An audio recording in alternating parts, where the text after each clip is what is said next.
Okay, so this is the instruction. Okay, the instruction sounds like this. Okay, your submission date will be on 29th April 2024. That will be on Monday.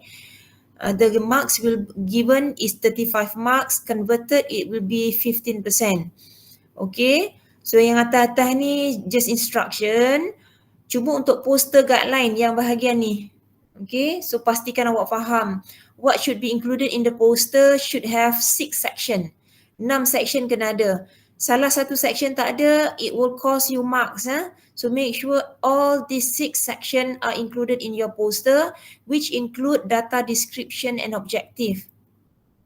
Okay, data description and objective bermakna awak ada data awak kena perkenalkan data yang awak gunakan untuk assignment ni. Terangkanlah data tu berkenaan dengan apa, berapa banyak variable mana yang kuantitatif, variable mana yang kualitatif, berapa banyak kualitatif, berapa banyak kuantitatif.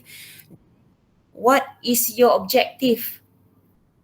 Attendance tak lepas maksud dia macam mana tu? Dia tulis expired, doktor. Password dia expired. Kalau macam tu tak apa, biarkan dulu, nanti saya figure out ya, sebab nanti saya pun ada dapat attendance, saya akan buat manual lah kalau macam tu. Terima kasih for the notification. Okay, so kita fokus kepada assignment ya. Then you set the objective. How should you set your objective? So nak set objektif nanti ni, awak tengok saya punya penerangan berkenaan dengan apa yang you nak kena buat untuk you punya data yang you pilih tu tadi. Then second section, understanding variability. So yang ini awak kena tulislah berkenaan dengan bagaimana awak memahami konteks variability dalam awak punya data set yang awak pilih tu tadi. Then that will be your second section. Third section, analysis of variability. So section kedua awak bercakap tentang variability. Perbezaan ataupun antara variable dengan variable tu dalam variable tu sendiri dan perbezaan antara variable kepada variable yang lain. Itu variability. Kita dah ada bincang tentang variability kelas kedua itu kan.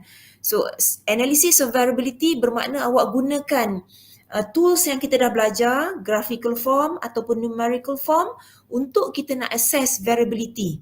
Tinggi, rendah, banyak beza ke tak banyak beza antara dalam variable tu sendiri dengan antara variable dengan variable yang lain. So how do you choose the kind of tools to assess that particular variability? Yang itu awak kena tengoklah data mana yang awak ada, what will be the suitable tools yang awak nak guna. Sebahagian dia kita dah tengok semalam kan, tools untuk graphical. Numerical kita sambung selepas ni. Then selepas you analyse, definitely you have to interpret. So you nak interpret macam mana? So interpret pattern lah. Pattern. Variability tu pattern dia bagaimana? Besar sangat ke ataupun tak banyak variability ataupun perbezaannya sedikit sahaja ke? So dekat situ awak kena report lah berdasarkan kepada data yang awak ada, variable yang ada, apa yang awak boleh interpret daripada variability punya analysis dekat section ketiga tadi tu. Dan yang kelima ialah reasoning about variability, discussion. So bila discussion ni means that you have to find. Yang ini awak kena think beyond. Sebabnya awak kena think like you are the one who are collecting the data. So bila you collect data bermakna you are involved with the process of making the planning, what data to be included or what data that you need to collect for your analysis. So bermakna di situ awak kena tengok kenapa variability itu timbul. Kalau kita bercakap tentang skewers, pencucuk sati yang kita bincang tempoh hari, apakah contoh-contoh punca kepada berlakunya variability yang tinggi antara data-data yang kita collect. So kalau kita bercakap tentang skewers, kita bercakap tentang company yang keluarkan pencucuk sati tersebut. Bila kita cakap tentang company, dia ada mesin, dia ada operator, dia ada bahan mentah. So the sources of the variability could be daripada bahan mentah tu sendiri. Contoh, kalaulah kilang itu beroperasi pada waktu musim kering, musim musim macam sekarang dah mula hujan kan, kalau musim kering, buluh tu kering. Bila buluh tu kering, diproses, dia menguncuk kan, kita panggil apa? Shrink lah kan, dia shrink. Kalau basah dia mengembang kan. So that could be the source of variation to the data collection that you have had in your data. Contohlah daripada dari segi bahan mentah, ataupun the variation or the variability could be from the machine itself. Machine tu run for 3 or maybe 2 shift. Bila run for 2 shift tanpa berhenti, shift pagi mungkin bacaan data dia okey. Tetapi bila sampai shift yang kedua, bacaan dia bermula macam tak stabil. Ada yang terlalu besar perbezaan dia. Sebab apa? Mungkin mesin tu pun dia dah exhausted. Jadi punca kedua adalah daripada mesin. Ataupun puncanya ialah daripada kesilapan operator. Operator tu lambat ambil ke, lambat proses lah, senang cerita. So itu adalah punca-punca variability, dan then that could be the reasoning that you can take for the variability sources yang dalam data kamu tu. Dan akhir sekali, conclusion. So dekat sini ni, it is very crucial yang you kena faham, yang make sure 6 komponen ni ada dalam you punya poster. Layout, dia tidak ada certain specification yang diminta for apa. For you to do the poster, biasanya kita buat dalam PowerPoint, sebab PowerPoint kita boleh shrinkkan tulisan kita untuk kita fixkan dalam satu muka surat tu berapa banyak yang kita nak masukkan. So besar kecilnya font itu adalah tertakluk kepada how many things that you have to include in one page. So you pandai-pandailah aturkan. Kita tengok nanti contoh dia bagaimana. Okay. Dan dari segi graph, you have to make sure it should include the title, the legend and the access label. Maknanya label X dia apa, label Y dia apa. Jangan tak tulis access langsung. Legend, kalau perlu letak legend, macam semalam kita bincang yes no, yes warna biru, no warna oranye. So kena ada label tu tadi. Kalau tak ada, berkemungkinan you ditolak markah lah. Table and figures can be numbered sequentially. For example, figure 1, figure 2, so on and so forth. Color, janganlah terlalu flashing sangat ya. Good enough for me and for you to see and to refer to. You punya ni apa kita panggil color untuk setiap graph, dan juga you punya template poster tu tadi. Rubrik you boleh tengok di sini. What are the criteria for excellent rating, proficient rating sampailah kepada incomplete. So dia akan ada beza antara rating ni tadi. So the one that we are expecting at least proficient, yang ni good. At least you boleh demonstrate group comprehension. Maknanya you boleh terangkan pattern tu bagaimana, reasoning tu macam mana, you boleh buat conclusion bagaimana berdasarkan kepada you punya analisis. So kalau incomplete biasanya kita jarang jumpa, but this one could happen if you do your assignment last minute. Sebab bila last minute, you hanya aim untuk nak completekan you punya poster mengikut apa yang dia nak sahaja. Tetapi you tak pergi kepada deeper, kepada discussion yang diperlukan bagi setiap satu kriteria yang diperlukan. Okay. Then dia ada kat sini lah dari segi markah. Markah allocation marks, the given marks according to what? So this will be in more specific kriteria lah. So yang ini yang kalau boleh jadikan guideline kedua untuk nak macam mana nak come out dengan poster yang you perlu hasilkan. Dan akhir sekali yang ini adalah contoh. Kalau ikutkan ni macam contoh you punya assignment lah. In one page you ada semua yang you nak kena masukkan. Logo Unimap, tajuk you, nama subjek atau nama kursus, and then nama teammate kena masukkan, jangan tak masuk. And then kena ada 6 section kan. Section pertama yang ini untuk you punya guideline dari segi timeline yang you ada, poster, submission, apa benda lah, peringatan-peringatan daripada lecturer. Yang pertama, section data description and objective. Section 1. Section 2, understanding variability, what, why and how. Section 3, analysis. Section 4, interpreting variability.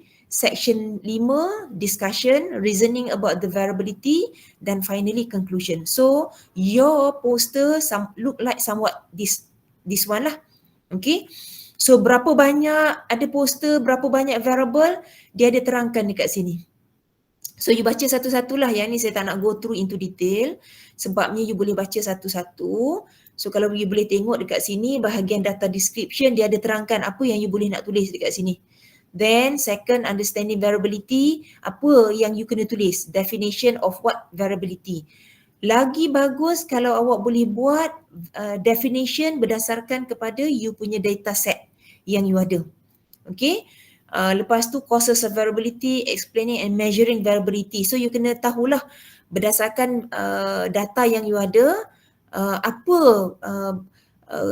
kita panggil bagaimana kita nak measure variability. Kalau dia kalau dia kuantitatif bagaimana, kalau dia kualitatif bagaimana.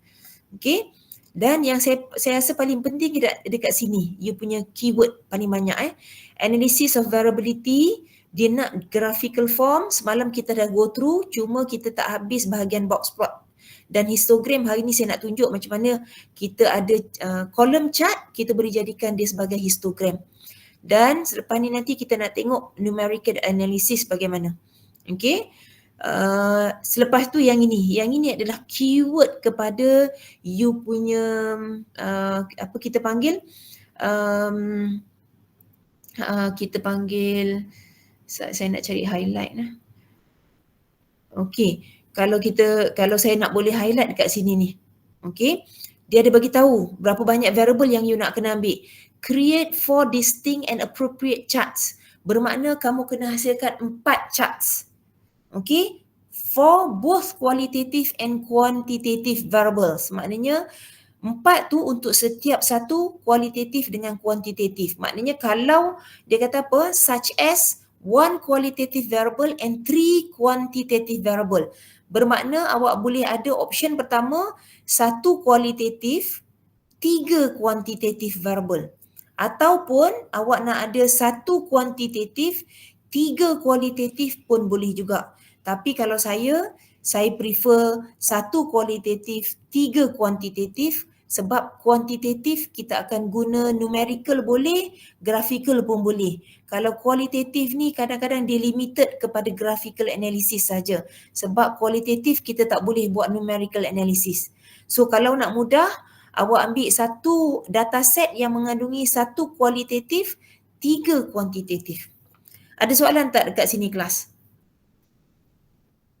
So by now, you kena boleh mula discuss dengan group mate. Okay, kena cari data and dia paling sikit 100 observation. Maknanya row dia ada 100. Okay, selepas tu awak ada 4 variable dalam you punya data set. Variable ni mesti memenuhi 1 kualitatif, 3 kuantitatif. Group contoh ID, respondent ID, dia tak boleh jadi kualitatif ya. Respondent ID itu hanyalah reference kepada observation. So kita tak kira sebagai qualitative variable. Ingat, variable yang kita pilih ialah untuk kita buat analisis. Okay? Ada soalan tak dekat sini? Ada soalan tak kelas?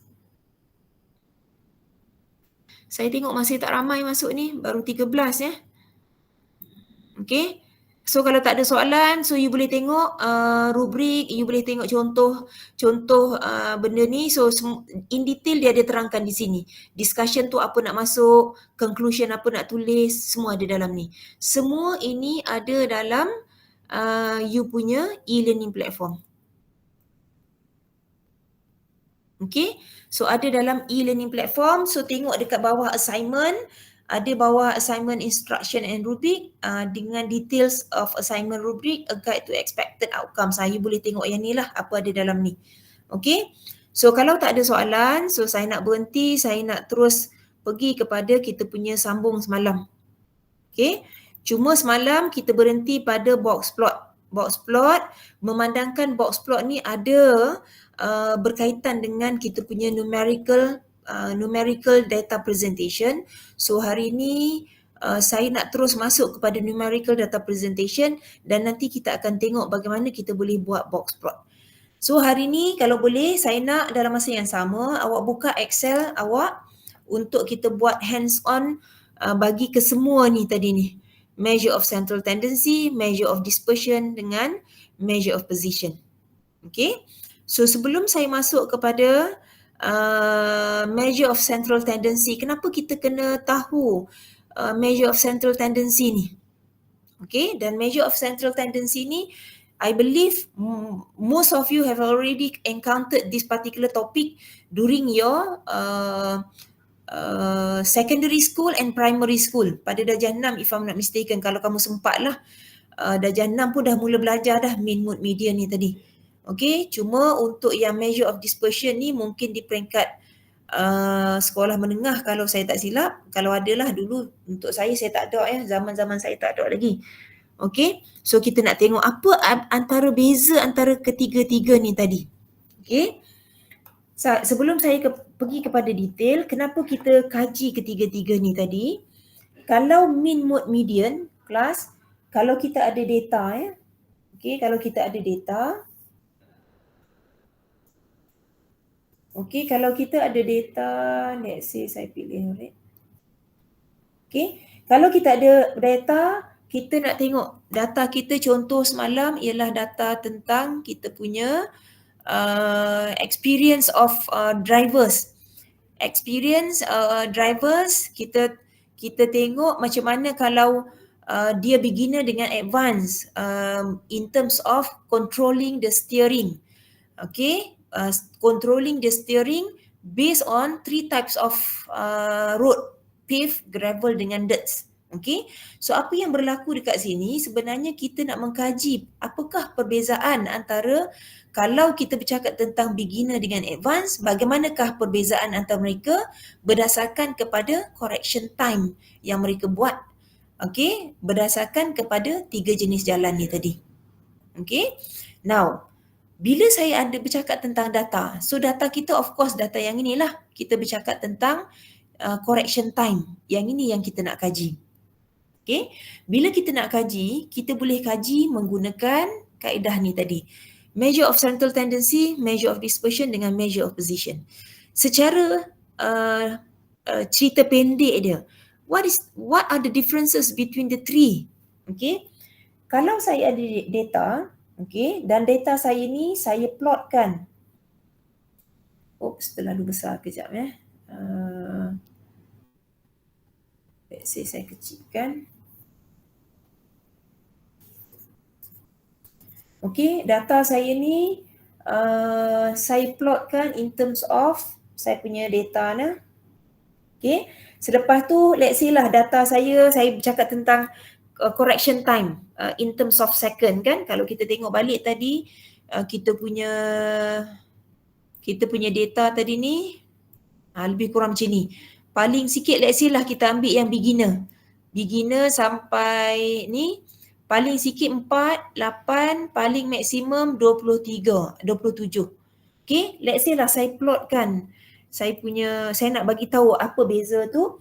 So saya ada daripada 4 sampailah 27. Let's say saya plotkan berdasarkan kepada data saya, 4 ada 1. Lepas tu let's say lah saya adalah nombor-nombor second yang saya ada. Dan kalau saya plotkan contoh, saya ada macam ni contoh lah ya, lebih kurang.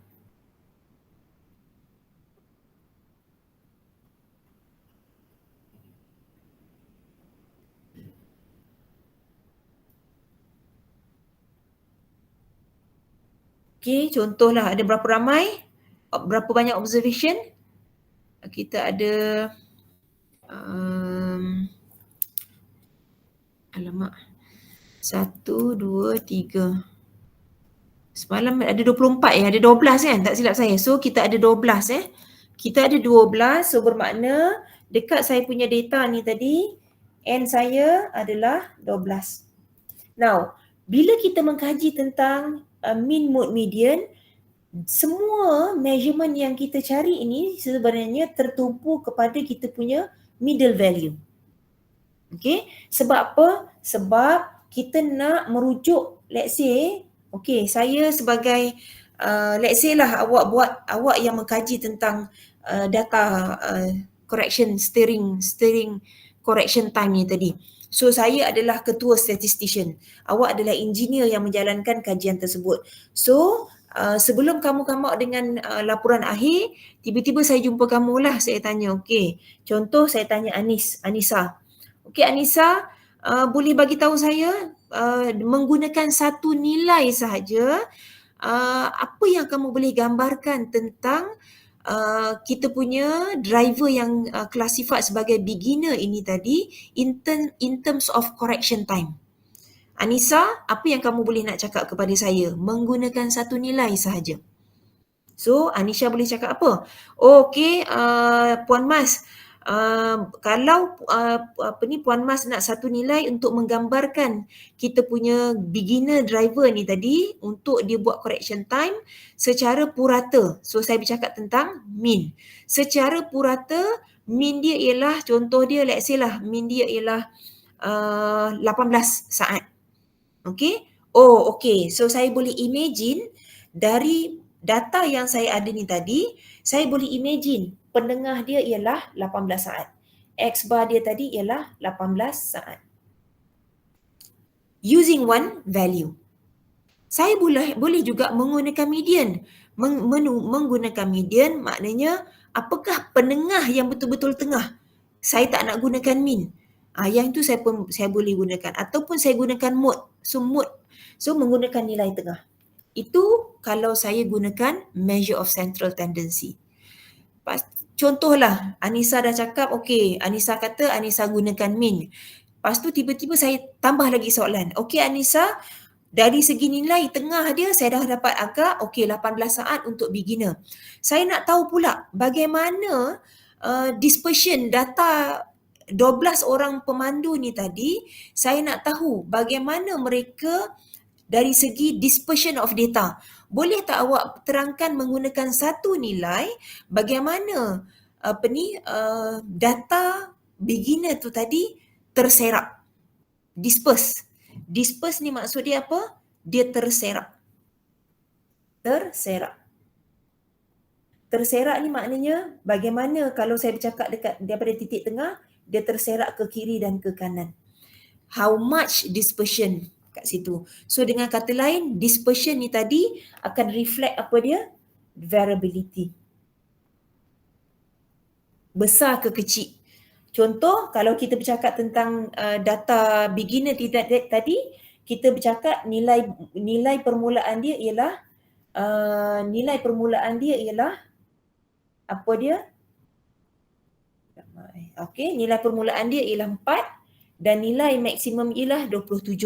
So, kalau saya jadi Anissa, saya nak paling senang, saya kata okey, Puan Mas, range untuk beginner ialah 27 tolak 4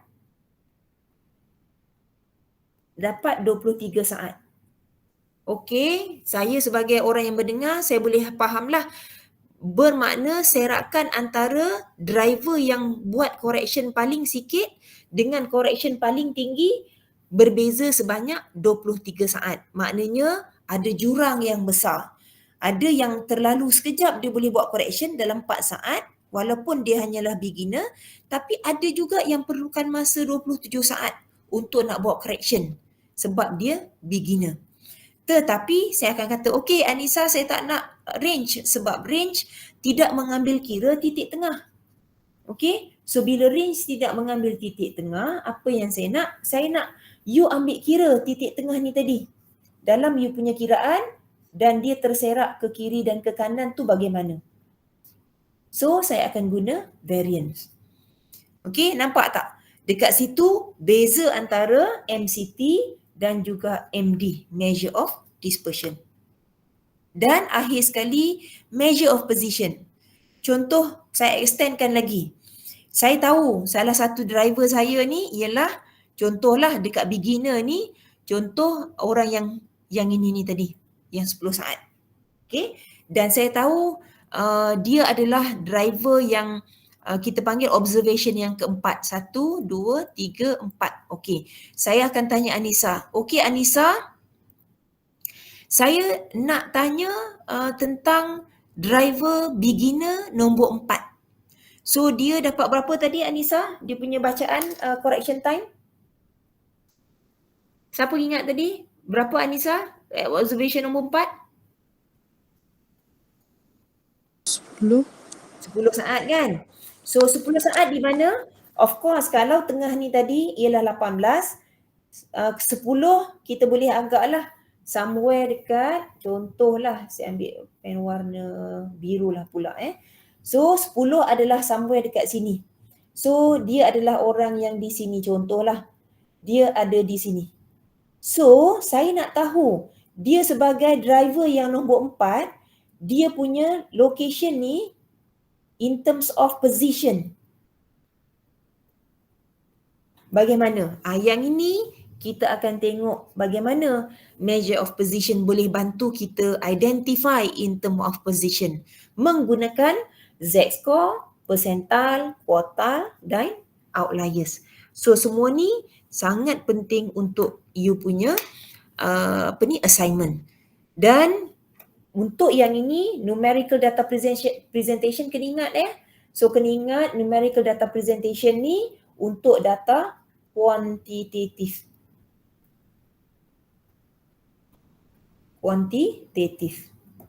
Okay, sorry saya punya tulisan So you can use these 3 measurement to measure the variability within the variable itself and between the variable. So macam mana kaedah dia? So kita kena tengok nantilah bagaimana bentuk data yang you all pilih. Okay, so by now any questions on the data that you should collect for your, or you should find for your assignment class? If I may to show you class, if you want to find, go to Kaggle. Kaggle is one of the big online data set freely available for you to find. Okay, so awak pergi type Kaggle, lepas tu pergilah Kaggle dataset, awak boleh search. Contoh awak nak data apa? Data yang kita dah gunakan dalam Excel worksheet tu tak boleh nak guna awak kena cari data lain. So let's say lah saya berminat dengan data pertanian sebab awak datang daripada program pertanian. Agricultural data. So dekat sini okey, dekat sini alamak tadi saya pergi mana tadi? Agricultural data.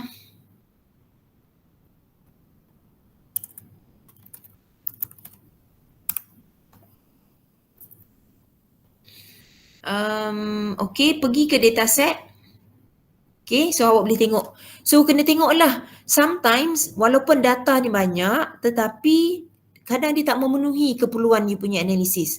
Contoh, kalau US honey production, kita tengok apa yang ada dalam data dia. So macam mana nak tengok, awak boleh baca tentang dataset. Dia bercakap tentang apa, and then awak boleh tengok dekat dia punya dataset, dekat sini US honey dataset, bila .csv, maka you boleh download. Tengok apa yang ada. Dia ada index number, state, colonies number, dan kalau kita tengok ke bawah lagi, okay, nampak tak dia ada data untuk state pengeluar dia, colonies ni, number of honeys producing colonies. Maknanya bilangan koloni lebah yang boleh dihasilkan mengikut, kalau ini adalah Alabama, dia ada 16,000. Dan pengeluaran honey per koloni dia dapat 58 per koloni. So kalau untuk 16,000 koloni, darablah dia akan dapat 16,000 koloni. So awak boleh tengok satu persatu. Saya nak pergi ke sini macam mana ni dia kat sebelah ni pun ada lagi ni. Let's say saya nak pergi ke sebelah ni, mana lagi saya boleh tengok awak boleh download dekat sini. Okay, tapi kalau dekat sini ni, dekat penerangan dia ada setengah-setengah tu dia bagi penerangan complete So dia ada So awak boleh tengok sendirilah dekat sini. Honey production, demand, supply. So maknanya dia ada semua data-data yang ni. Kalau you nak download, then you just click ni ke sini ni. Okay. So you boleh tengok lah. Cumanya bila awak ada data begini, awak kena tengok download dan tengok kesesuaian kepada data yang awak perlukan untuk memenuhi assignment yang diperlukan. Satu kualitatif, so awak nampak dah, bolehlah kalau state kat sini ni boleh dah kualitatif kat sini ni. Untuk yang ni, kolom nombor 2. So yang untuk kuantitatif, jangan yang redundant lah, sebab koloni per yield per koloni dia reflect kepada colonies number. So somewhat similar sebenarnya. Kolom ketiga dengan kolom keempat ni adalah benda yang lebih kurang sama. Production boleh jadi satu variable yang berbeza, stock boleh jadi variable yang berbeza. So kita nampak di sini yang ini dengan yang ini adalah semua kuantitatif. Okay? Dan ini adalah kualitatif. Dan yang paling penting, dia ada grouping ya. Ada grouping. So bermakna kalau dekat sini ni kita tak nampak grouping sangat sebab dia bawa by state. Ini by state. Kalau ikut tak ada grouping lah. Dia by state maknanya bila ada grouping tu macam data kita semalam, dia ada begini. Dia ada grouping pave, gravel, dirts. Okay, di bawah pave, gravel, dirts ni dia ada untuk yang beginner. Dan dia ada juga untuk yang advance. Maknanya dia ada lapisan grouping yang kamu boleh buat analisis berdasarkan kepada yang ini nanti. Sebab analisis numerical awak nak buat mesti reflect kepada pave, gravel dengan dirts ni tadi.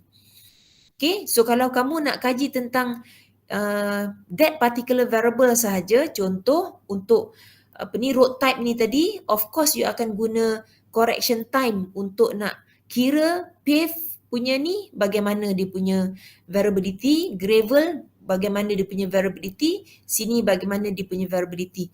Dan nanti you boleh compare. Pave dengan gravel, apa beza variability antara dua ni? Tadi within kat sini. Within kat sini. Within kat sini. Between boleh jadi pave dengan gravel. Boleh jadi gravel dengan dirts. So awak pilihlah mana yang awak nak buat in terms of the measuring the variability within dengan between. Okay, kelas ada soalan lagi? Ada soalan? Tak ada Okay. Now, kalau kita tengok describing data graphically and numerically. Graphically semalam kita dah tengok. Okay. So, kalau kita tengok dari segi, okay, saya nak awak baca sendiri yang part ni. Okay, cuma saya nak highlight dekat sini ni. Describe the overall pattern. So, nak describe the overall pattern, bila pattern tu, pattern bagaimana? Awak boleh nampak pattern, keseluruhan pattern untuk beginner. Bila beginner, dia akan reflect 3 jenis ni lah jalan. Dan analisis adalah berdasarkan kepada correction time. Okay, itu contoh. So pattern yang bagaimana? Pattern dia, okay, kalau pave, pattern dia macam mana? Okay, adakah pattern dia lebih kurang sama? Atau adakah dia terdapat perbezaan variability yang sangat besar antara pave tu sendiri? Okay, antara gravel tu sendiri, bagaimana dia punya pattern? Okay, so itu adalah in terms of pattern. Then selepas tu, skew or symmetric. Skew ni, bila skew dia nak gambarkan bagaimana? Contoh data yang saya buat tadi ni, dekat sini ni, dalam statistik kita akan ada jenis-jenis taburan. Taburan yang simetrik. Contoh dalam kes ini, taburan simetrik. Saya ambil black punya color. Dan taburan kes yang ini kalau saya boleh, dia adalah lebih kurang macam ni lah. Kalau saya boleh lah katakan ini adalah, kita panggil simetrik. Okay, so yang ni ada dalam buku, awak boleh tengok. Kalau kita tengok contoh semalam, contoh data yang ini. Okay, tapi dia tak berapa cantik sangat lah. Ataupun kalau kita ada data, okay, so kalau saya ambil data yang ni saya ambil histogram. Kalau saya lukis dia punya distribution, dia akan jadi begini. Nampak macam normal tapi dia panjang, dia skewed ya. Dengan kalau ni saya boleh kata kalau skewed dia jadi macam ni. Skewed to the left. Okay, ini kita panggil skewed to left. Sebab apa? Dia skewed ke arah kiri lebih banyak. Dia terpencong. Pencongan dia tu banyak ke arah kiri. Kalau dia ada data, let's say dia data dia begini, hak ni kita panggil right skewed. Ataupun skewed to the right. Sama juga. Sebab pencongan dia banyak ke sebelah kanan. Sebelah positif. Sebab tu kita akan ada 3. Left skewed, right skewed dan juga symmetric. Bila symmetric lebih kurang macam ni lah. Okay. Dan dekat mana saya boleh tengok saya punya taburan ni tadi? Skewed ke, symmetric ke? Saya boleh tengok melalui stem and leaf. Okay. Saya boleh juga tengok melalui histogram. Kebiasaannya yang kita akan tengok ialah histogram, stem and leaf dan juga box plot. 3 mekanisme untuk kita tengok taburan data kita. Apa dia tadi kelas? 3 mekanisme untuk tengok taburan? Apa dia kelas? Bagi tahu. Kelas, untuk nak tengok taburan kita boleh gunakan apa dia?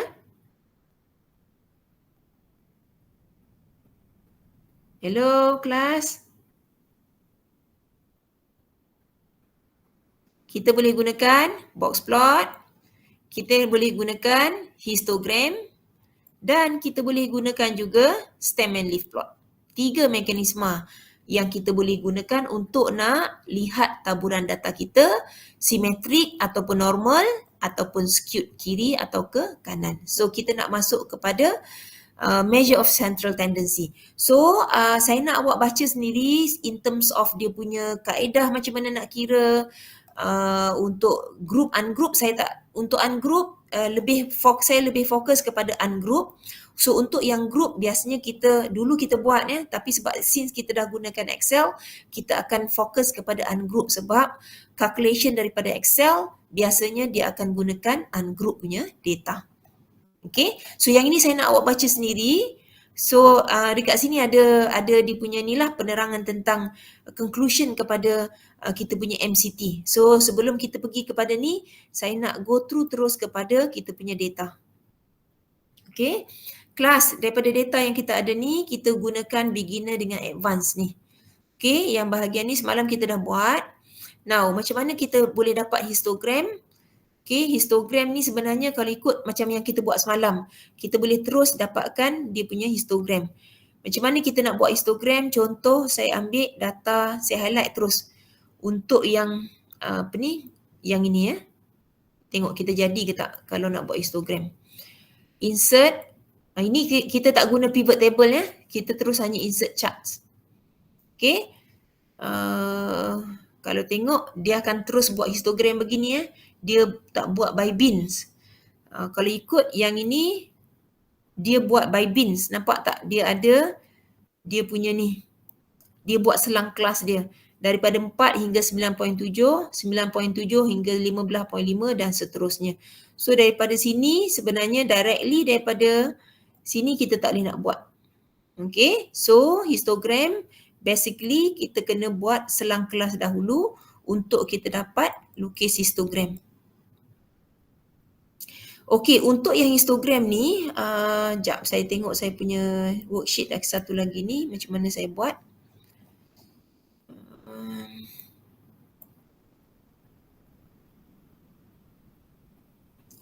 Kelas boleh follow ke saya punya penerangan ni?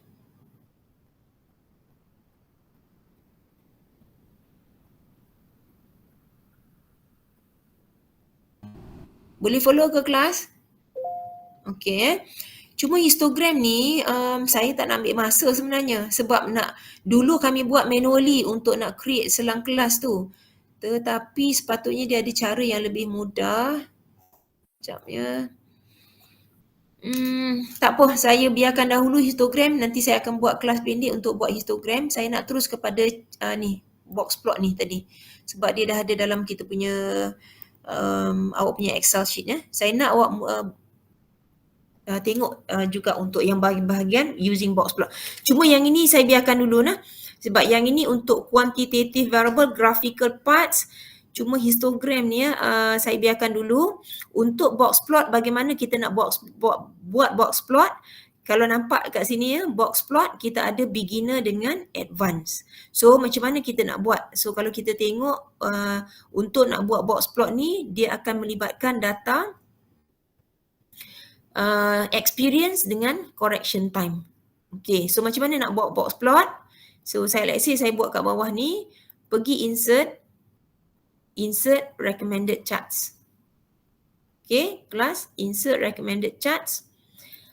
Ataupun kamu nak boleh buat kat sini experience sebab kita nak highlight yang ini, boleh juga insert recommended charts. So saya nak pergi kepada box and whiskers. Dia tulis kat sini box and whiskers. Dalam buku kita tulis box plot. Klik box and whiskers. Okay. Bila klik box and whiskers, disebabkan kita include ketiga-tiga variable ni. Sedangkan kita nak experience dengan correction time saja. Tapi tak apa, kita klik OK dahulu. So kita dapat charts yang ni. Bawa turun bawah. Sekarang ni charts ni saya tak nak untuk 3 jenis jalan ni. Saya nak dia untuk beginner. Okay. So apa yang kamu boleh buat? Kamu boleh nampak tak yang correction time ni dia gunakan untuk bahagian sebelah kiri ni. Y-axis iaitu correction time. Tetapi grouping ni saya tak nak grouping by road type. Saya nak grouping beginner ataupun advance. Awak drag dia punya ni ke mana saya nak drag Saya nak drag supaya dia hanyalah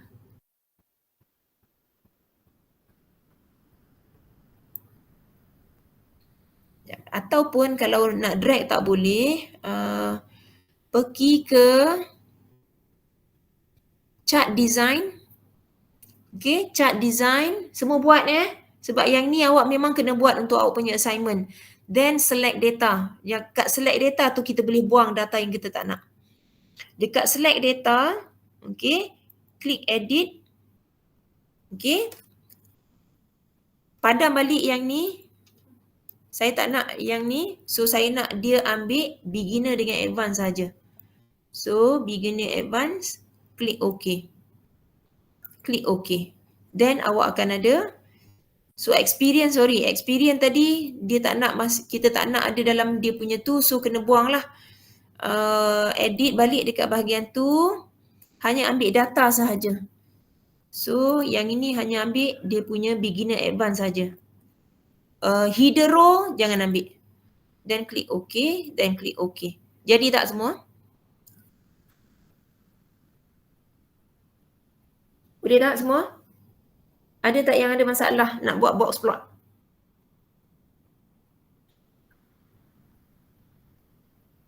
Okay. So daripada box plot ini tadi, kalau ikutkan dekat box plot ni, kalau ikutkan kita punya penerangan asal, apa yang ada dalam kita punya box plot akan ada 5 nilai penting, iaitu yang kita panggil ni kita ada minimum value, kita ada maximum value, kita ada median. So kalau kita tengok median ini adalah kita punya MCT. So median yang akan digunakan dalam kita punya box plot. Dan kita ada maximum dan kita ada minimum. Selain daripada 3, in addition to 3 ni, minimum, maximum, median. Median ni the 50th percent of your data. Tengah-tengah dia. Okay. So kita ada Q3 dan kita ada Q1. So 5 measurement ni akan ada dalam kita punya box plot. So patah balik pada box plot tadi. So kalau kita tengok dekat sini dia tak ada tagging. So kita nak dia ada tagging. Kita letak dia sebagai data label. Kalau saya nak dekat right. Okay. So bila right dah ada. So boleh nampak dekat sini kita boleh tahu beginner, Untuk beginner, kita nampak correction time paling sikit 4 saat, paling banyak 27 saat. Advance, paling sikit 2 saat, paling banyak correction time ialah 20 saat. Median dia ialah 15.5 untuk beginner, tetapi untuk let's say yang ni kita tak nampak, ubah dia punya colour, fill, saya nak warna kuning lah supaya boleh nampak kita punya tulisan. Okay, kita boleh nampak dekat sini 15.5 adalah median untuk beginner, 8 ini adalah median untuk advance. Kalau kita boleh nampak X dekat sini dia tulis 16, dekat sini 9.8. Berkemungkinan ini adalah average dia. Kita tengok nanti macam mana. Okay, ini dari segi box plot. So apa yang box plot boleh gambarkan kepada awak? Kita boleh nampak taburan dia sebenarnya kat sini. Kalau kita tengok ni taburan ni, okay, kalau saya boleh tangkap gambar dia ni, sekejap ya, saya ambil gambar dia. Dan saya nak Ctrl C, dan saya bawa pergi ke sini. Saya Ctrl paste. So saya nak jadikan dia, supaya saya nak buat taburan dia, saya nak pusingkan dia. So saya pusingkan begini, supaya awak boleh nampak kalau saya nak jadikan taburan. Kalau ikutkannya saya silap sebab yang paling kecil kat sini. So sepatutnya dia ialah begini. Okay, sebab kita punya bacaan kosong sampai ke besar begini ya. So saya boleh lukis apa kat sini? Saya boleh lukis dia punya taburan lebih kurang beginilah. So yang ini tail dia panjang ke kanan sikit. Okay, so yang ini macam nampak lebih kurang ala-ala simetrik, quite simetrik. Yang ini kita boleh nak kata apa dia? Merely skewed to the right. Sebab apa right? Sebab yang ini nampak tak dia makin besar So kena ingat taburan kita kena daripada paling kecil sampai paling besar. Okay, so kita boleh nampak lah lebih kurang lah ya, lebih kurang macam tu dia punya taburan tu. Dan kalau kita tengok apa yang kita boleh baca dekat situ, pattern dia in terms of variability. Variability beginner besar ke advance besar variability kelas?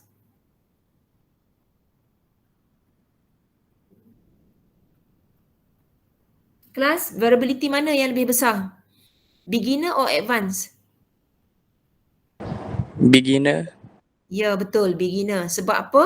Kita nampak, memang nampak kalau dari segi range 27 tolak 4, range kita dapat 23. Di sini range kita akan dapat 20 tolak 2, kita dapat 18. Okay, itu antara pattern of variability using range.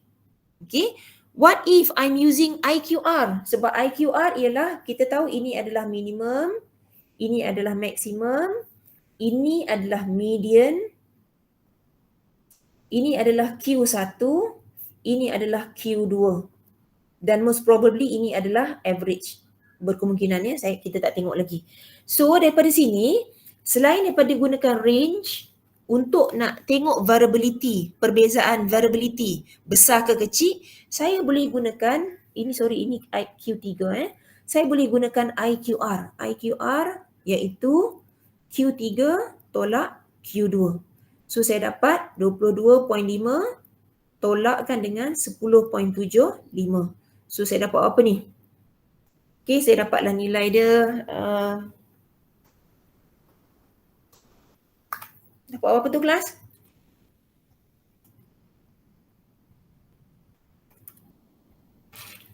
.75. Untuk IQR advance dia ialah 14.5 tolak berapa tu 6 kan? So kita dapat 8.5. So nampak tak? In terms of IQR untuk beginner pun lagi besar daripada IQR advance.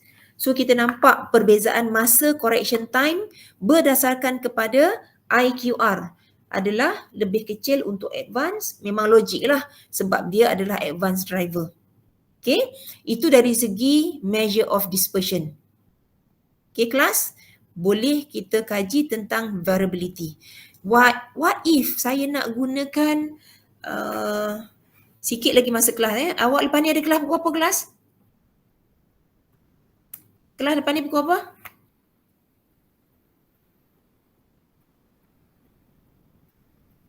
Hello, kelas depan ni pukul apa? Ke tak ada kelas? Tak ada kelas, saya sambung. Ha?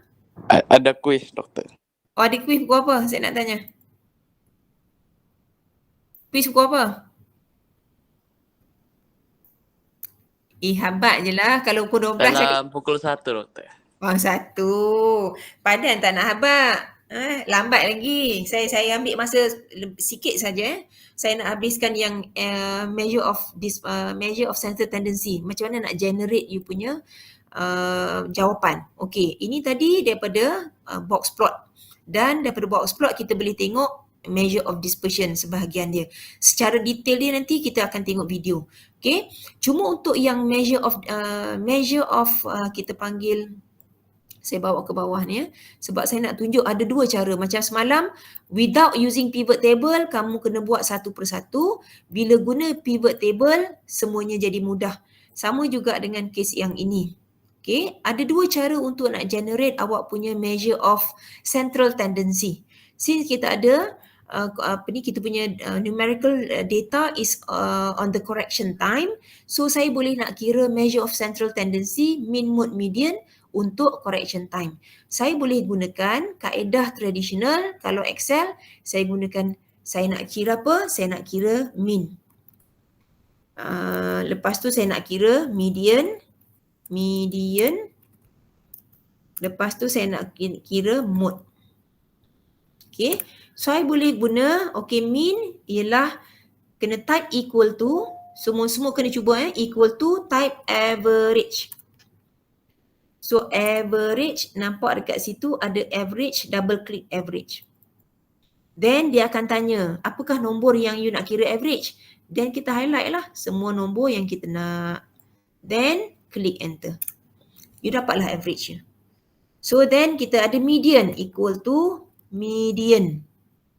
Double click median, then kita highlight data kita. Then, click enter. Kita dapatlah median kita 13. Mode kita, so untuk mode, dia boleh jadi multi kan.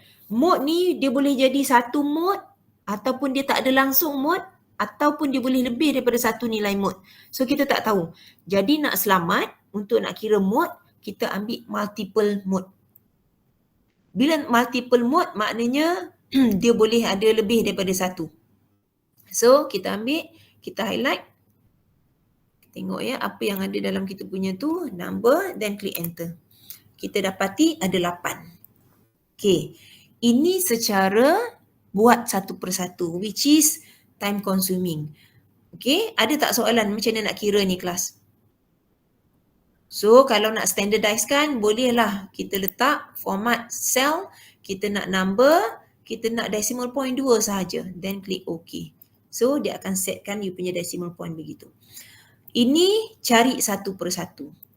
Okay, cuma highlightnya ialah median boleh cari terus, mode kena ingat kalau you nak type you punya function equal to mode tu tadi, kalau nak type dia punya function, saya tak ingat dia punya tu tadi Yang ini kita guna multi mode supaya you boleh keluarkan kalau dia ada lebih daripada satu mode, dia akan keluarkan nilai mode yang ada dalam you punya data. Now, kaedah kedua nak paling mudah ialah awak boleh terus pergi ke data, klik data kelas, klik data, then cari yang ada dekat hujung ni data analysis. Ada tak yang tak ada? Siapa-siapa yang tak ada data analysis yang ni saya tunjuk sekarang, cursor saya bergerak ni, kat hujung ni. Ada tak yang tak ada data analysis? Kelas? Ada. Okey, kalau ada yang tak ada data analisis, apa yang awak boleh buat? Pergi ke file, pergi ke more, pergi ke option. File, more, option. Dekat option ni, awak pergi ke add-ins. Okey, dekat add-ins ni, dia sepatutnya ada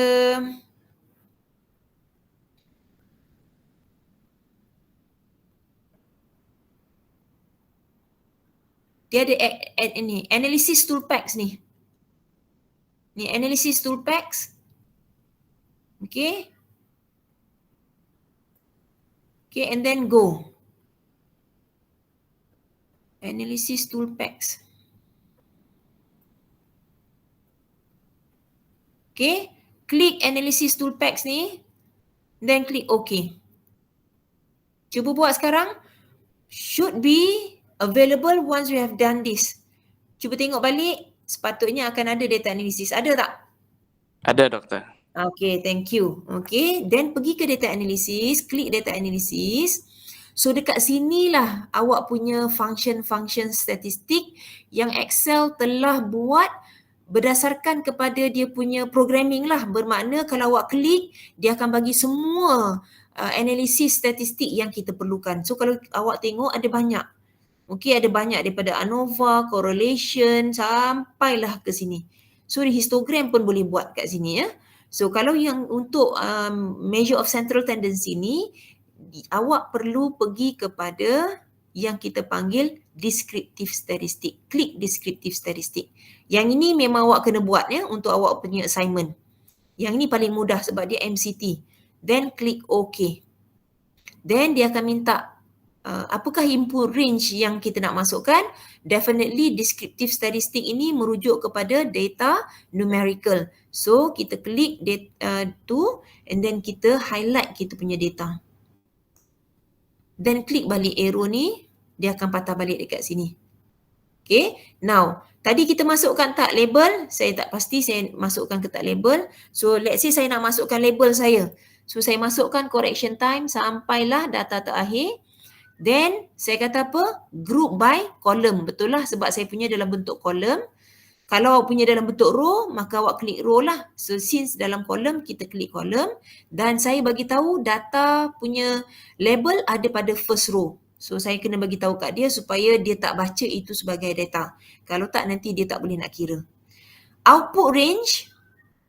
Okay, saya nak buat kat mana? Okay, saya nak, awak boleh buat dekat new worksheet ataupun new workbook. Saya nak buat output range dia, saya nak letak dekat bawah ni saja. Dekat sini. Okay, then klik sini balik semula. Okay, then saya nak apa dia? Saya nak summary statistik. Okay, semua dah buat dah? Okay, column label in the first row. Saya highlight dia punya tempat kat mana saya nak jawapan tu dia buat dan saya klik summary statistik. Then klik OK. Nampak tak dia bagi kat sini? So, dia bagi correction time in terms of descriptive statistik yang mengandungi data-data seperti berikut. So, kalau ikut MCT, MCT yang warna kuning ni. Kuning ni MCT. So, saya highlight terus warna kuning. Ini juga MCT. So, standard deviation adalah you punya measure of dispersion. So, saya bagi warna oranye. Variance juga adalah dispersion. Range adalah juga dispersion. Okay. So, yang lain tu adalah ekstra tambahan untuk awak punya data, awak punya bacaan. So, let's say lah saya nak setkan certain yang ada saya nak perkemaskan, saya nak jadikan dia 2 desimal sahaja. So, yang lain pun saya setkan 2 desimal.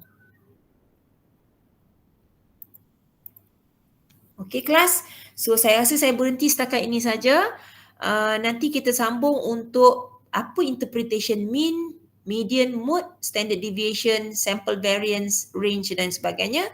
Dan kita boleh habiskan. So, saya rasa dengan kelas 2 jam lagi nanti kita boleh habiskan kita punya kelas dan selepas tu kelas 1 jam tu untuk discussion minggu depan tu untuk discussion project. Okay, so saya rasa habis di situ. Sebelum kamu keluar, saya nak bincang sedikit. Stop presenting. Saya